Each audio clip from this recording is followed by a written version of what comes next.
अब देखो तेजस कह रहा है नो सर। मैं अभी देखो मैंने रिपीट किया 3 पॉइंट्स, यानी कि ब्लू रिबेलियन जो है, जो हेडिंग है उसके बारे में I am just discussing all 3 points, जो मेन पॉइंट है इसमें। I am repeating once again. पहली बात तो क्या है, इंडिगो रिबेलियन में क्या किया कि जितने भी रियोट्स थे तो they start they were not ready to grow the indigo on their field। पहली बात तो ये रिफ्यूज करना शुरू कर दिया उन्होंने। रिबेलियन का जो ये 3 पॉइंट है, ब्लू रिबेलियन जो वर्ड आया है, तो they refuse, they start refusing the, आप कह सकते grow Indigo on their field. पहली बात ये उन्होंने करी, रिफ्यूज कर दिया उन्होंने।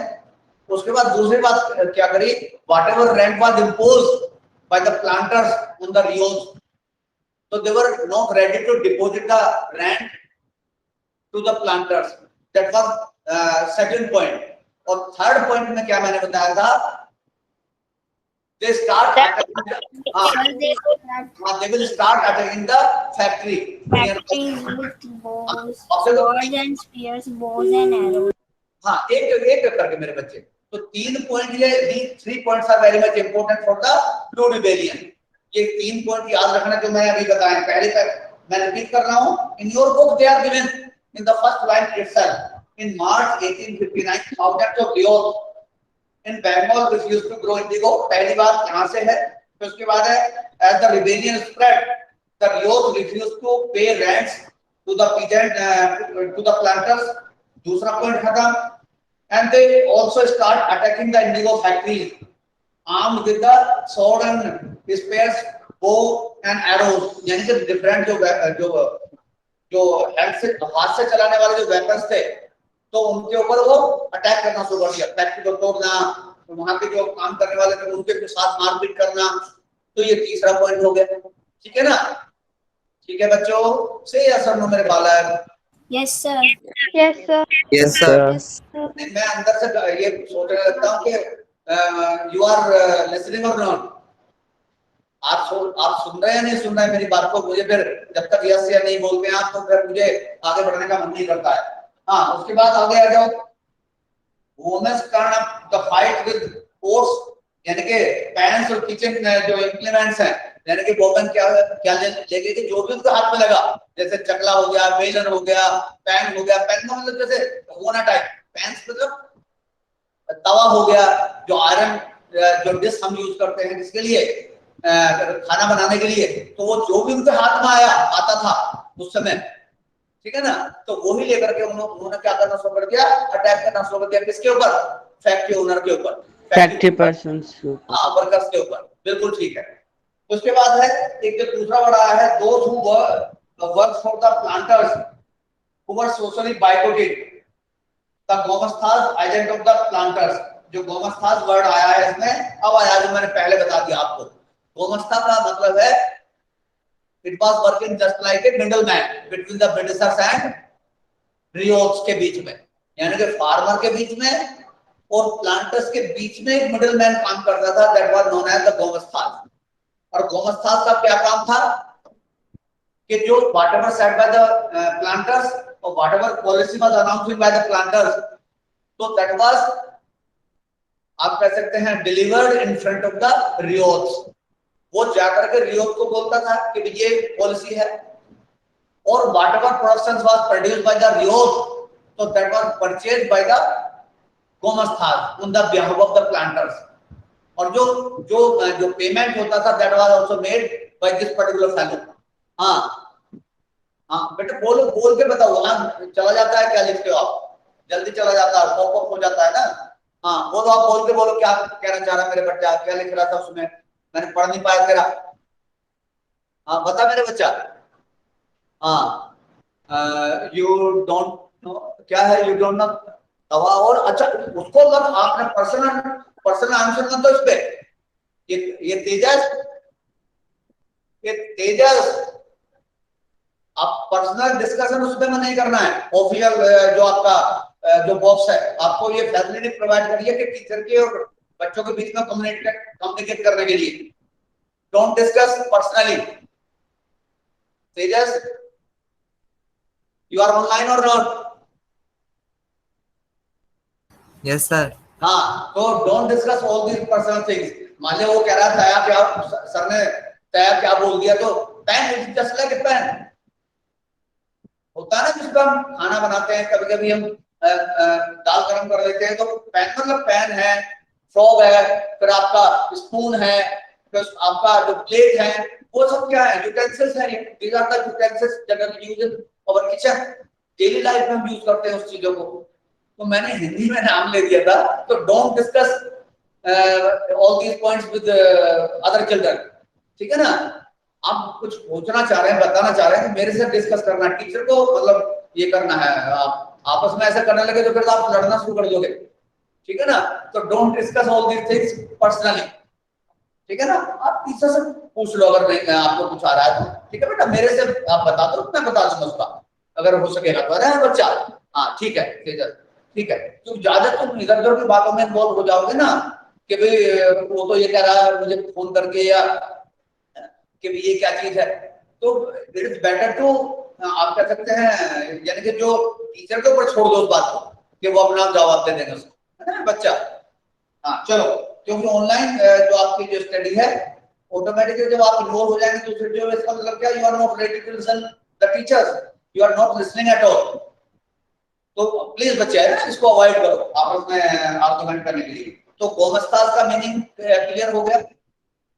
He was the middleman between the planters and rios, यानी कि विलेजर्स के बीच में जो ग्रो करने वाले थे और जो प्लांटर्स थे, he was the middleman between the two parties। Two party कौन कौन सी थी उसमें? प्लांटर्स हो गए एक पार्टी तो, और दूसरी पार्टी क्या हो गई? रियोस।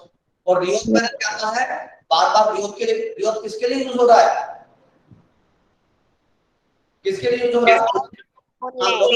हाँ किसके लिए यूज हो रहा है बेटे? हाँ बोलो Sir, for their own land. हाँ यस, यानी कि those who are cultivating their own land, यानी कि अपनी लैंड के ऊपर कोई चीज ग्रो करना, तो रियोस उसके लिए वर्ड यूज हो रहा है। ठीक है बेटा? हाँ, तो इसके बाद आगे बढ़े हम। गोमस्ताज का हो गया, उसकी डेफिनेशन जस्ट आगे दी है। गोमस्ताज की क्या दिया है? It was a agent of planters who came to collect rent, वो came to collect the rent. Rent किससे कलेक्ट करता था? रियोस से। हाँ, ऑन बिहाफ ऑफ, किसके करता था? बिहाफ, किसके बिहाफ पे काम करता था वो? On behalf of planters. भाई प्लांटर्स मेरे बच्चे, अगर मान लिया gomastas collecting rent from the ryots on the behalf of dash, ऐसा कुछ क्वेश्चन आ जाए तो आपको क्या भरना है? on the behalf of planters। ठीक है ना? अरे भैया फिर चुप लगा गए मेरे बच्चों, बड़ी गंदी बात है। Okay, sir. Yes, sir. Yes, sir. हाँ मेरे बच्चे, तो एक बात तो कोई यस नो पे बोल दिया करो, तो मैं वेट करता रहा, तो मेरे बच्चे पता नहीं समझ पाए नहीं समझ पाए। अच्छा, गोमस्ताज का इसमें क्लियर हो गया, मैं आगे बढ़ता हूँ। Why did the Indigo regents decide that they would no longer remain silent? यानी कि हम अब लंबे समय तक, यानी कि लंबे समय तक मतलब हम अब बहुत देर तक हम ऐसा साइलेंट बने नहीं रहेंगे। तो जो भी पॉलिसी हमारे अगेंस्ट है, whatever policies introduced by the planters, if it is against of the rios, it is against of the farmers, तो we are going to raise our voice in future।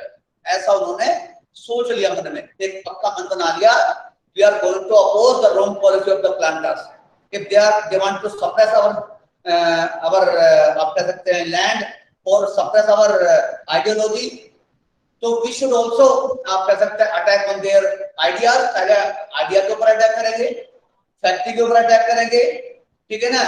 and whatever land they want to collect from the rios, so we are not going to deposit the rent, whether Mohammed Saz is collecting, तो हम oppose करेंगे। तो it was decided unitedly, सबने वो decide कर लिया। ठीक है बच्चों, आगे बढ़ो। हाँ, in 1859 the Indigo Rios felt that they had the support of local zamindars and village headmen in their rebellion against the planters। जो प्लांटर थे उनको जमींदार का भी सपोर्ट ऐसा लग रहा था कि that particular approach is supported by zamindar and village headman. Village headman का मतलब जस्ट लाइक प्रधान नाउडेज, ठीक है ना।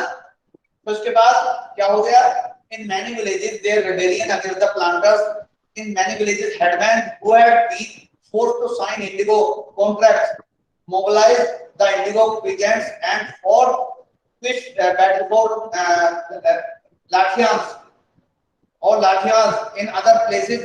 Even the zamindars went around villages urging the riots to assist the planters. यानी कि अब क्या है, जितने भी जमींदार हैं, जितना भी हेड विलेज हेडमैन है, they also very much supportive towards the riots, और riots को वो भी कहने लगे yes you are correct only, ऐसा। यानी कि they try to unite entire community of the farming community, especially farming community को। जमींदार की भी सपोर्ट मिली उन्हें, और किसकी सपोर्ट मिली, विलेज हेडमैन की सपोर्ट मिली, against whom they were united। हाँ बताओ जरा। अरे जमींदार और जो आप कह सकते हैं विलेज हेडमैन और जो Riot, they want to oppose policy of dash planters, planters या ब्रिटिशर्स। प्लांटर्स लिख सकते हैं आप, प्लांटर्स की पॉलिसी को, प्लांटर्स की पॉलिसी को अपोज करने के लिए they were very much united and they were supported by, यानी कि Riot were very much supported by the जमींदार as well as village headman, ठीक है ना। ये अभी तो मैंने नहीं बच्चे बात तो बताना पड़ता है, इसका मतलब you are not referring your book, आप अपने बुक को मुझे लग रहा है रेफर नहीं कर रहे हैं। These all most of the points are given in your book only. I am going to explain each and everything whatever given in your book. तो उसके बाद क्या है, in other places even the zamindars went around the villages urging the riots to resist the planters, यानी कि उन्होंने और उनको क्या क्या कहा कि भाई आप प्लांटर्स के अगेंस्ट आप अपनी आवाज को और स्ट्रॉन्ग करो, ठीक है ना। that all things were said by the zamindars and village headmen to whom riots का मतलब those who are doing the farming work on their own field। तो उसके बाद the indigo peasants also imagined that the British government would support them in their struggle against the planters, यानी कि वो सोच रहे थे कि जो प्लांटर्स हैं उनके अगेंस्ट अगर वो काम करेंगे तो British government also going to support against the planters, ठीक है ना, ऐसा उनके होप थी। After the revolt of 1857, the British government was particularly worried about the possibility of another popular rebellion when the news spread of a similar revolt of the, यानी कि similar revolt it may be happen in the future। तो वो क्या करने लगे, 1857 का revolt जो था आपको याद दिला दूं मैं, 1857 में जो रिवोल्ट हुआ था हमारा, that revolt was unitedly fought against the British। united का मतलब है जो पहले रिवोल्ट थे 1857 से, जो पहले वाले रिवोल्ट थे, तो they were not united, there was no common platform to fight against the British, there was no common leadership। लेकिन इसमें क्या है, some common leadership was there किसमें 1857 के रिवोल्ट में, और थोड़ा सा जो डिफरेंट एरिया में डिफरेंटली वो अलग अलग local childrens were fighting with Britishers, तो they were somehow they were united now। अभी क्या है उसमें somehow they were very much united, थोड़ा यूनिटी ज्यादा हो गई थी पहले रिवोल्ट से, ठीक है ना। तो इसके बाद है lieutenant governor turn to the region, फिर क्या है winter of 1859, the riots saw the tour of signed government sympathy for their plight, यानी कि जो whatever appeal, यानी कि जो भी वो attention लेना चाह रहे थे वो सोचने लगे कि yes now they are ready to listen our voice। when in various part of the आप कह सकते हैं area or various part of India, तो Aden issued a notice, Ashley Aden, it is a name of British officers। फिर क्या है, magistrate Ashley Eden issued a notice starting, यानी कि उन्होंने कहना शुरू कर दिया that ryot would not be compelled to accept the indigo contracts, यानी कि उनको जो रियोट है उनके ऊपर कोई प्रेशर नहीं डालेगा कि they should sign the treaty with planters. It was not, अभी क्या है, it was not made, आप कह सकते हैं कंपल्सरी, यानी कि उसको कंपल्सरी नहीं माना गया. If they want to join the contract तो वो साइन कर सकते थे. अगर मान लिया वो कॉन्ट्रैक्ट को साइन नहीं करना चाह रहे हैं तो उनको कोई, nobody is going to compel the RIOs to sign the treaty between the planters and RIO. तो ये मेन चीज आ गई, ठीक है ना, ये मेन चीज आ गई जो चेंज हुआ. तो इसके बाद क्या है, क्या हुआ, Queen Victoria had declared that Indigo need not to be shown, यानी कि जो 25% जो लैंड था तो दैट वाज, आप कह सकते हैं, reserve for the Indigo planters. तो दैट वाज नॉट, अभी क्या है, जो Elizabeth sorry the queen Victoria, उन्होंने ये एक ऑर्डर निकाला, अगर वो नहीं चाहते हैं कि अपने लैंड को वो इंडिगो ग्रो करें तो that is not compulsory now after the rebellion. ठीक है ना, आफ्टर ब्लू रिबेलियन के बाद ये चेंज हो गया आइडियोलॉजी में.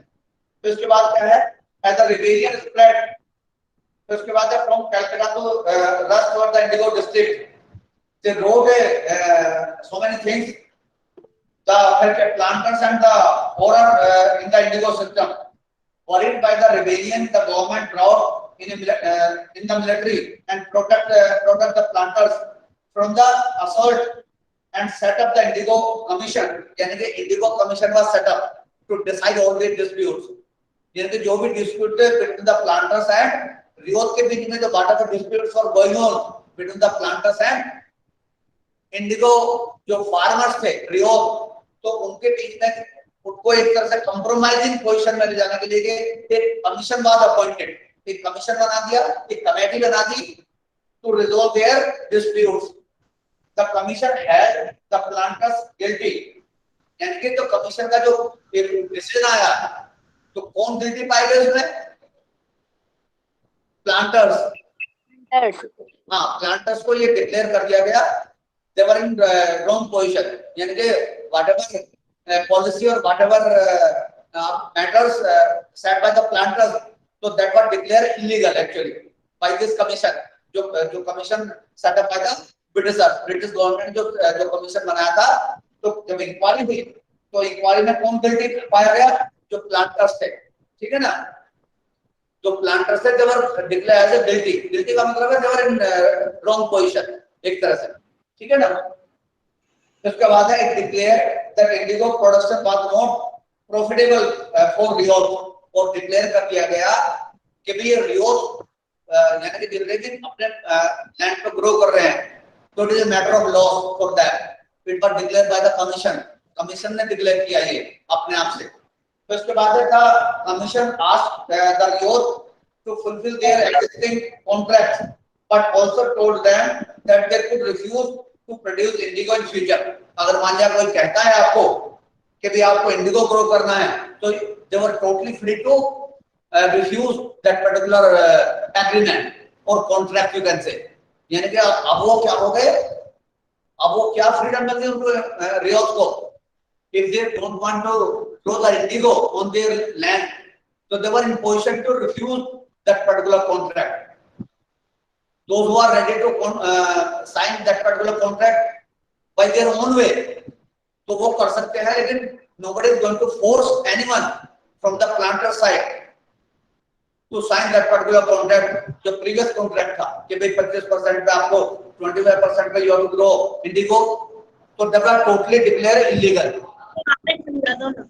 हाँ मेरे बच्चे, वापस क्लियर कर दो. क्या क्लियर क्या होता है मेरे बच्चे. सचिन बेटा बोलो. हाँ सचिन बोल रहा है ना. Yes sir. हाँ बोलो बेटा, क्या बोलना चाह रहे हो. सर वापस क्लियर कर दो ना सर. मैं को क्लियर तो कर दिया मैंने, लेकिन मैं और थोड़ा क्लियर कर दे रहा हूँ. फिर क्या है, when Mahatma Gandhi returned to the South Africa, a peasants from Bihar pursued the visit Champaran and see the plant, यानी कि उनकी डिमांड जो थी the indigo cultivators there. Mahatma Gandhi visit in 1917 marked the beginning of Champaran movement against the indigo planters. यानी कि जो indigo planters के against Champaran movement was launched under the leadership of under the leadership of, अरे Champaran movement was launched in Champaran, तो who was the main leader? Mahatma Gandhi. Mahatma Gandhi. बहुत देर में जवाब दिया रजत, ये तो यार पहले जवाब है, जब मैं पहले पूछता हूँ, अभी मैंने जस्ट अभी बताया था पॉइंट। बोलते बोलते मुझे खांसी उड़ने लगती है। चलो खैर कोई बात नहीं। हाँ, तो इस तरह से चैप्टर खत्म हो गया। मैं शाम को मतलब या तो अभी अगर मुझे टाइम मिलता है ट्राई करूंगा इसके क्वेश्चन आंसर आपको देने की। अब कुछ क्वेश्चन आंसर मैं बीच में से दूंगा, तो कंप्लीट कर लेना उसे, ठीक है बेटा? ठीक है, हाँ Yes, sir. Yes, sir. और जो जो चैप्टर उसमें आ रहे हैं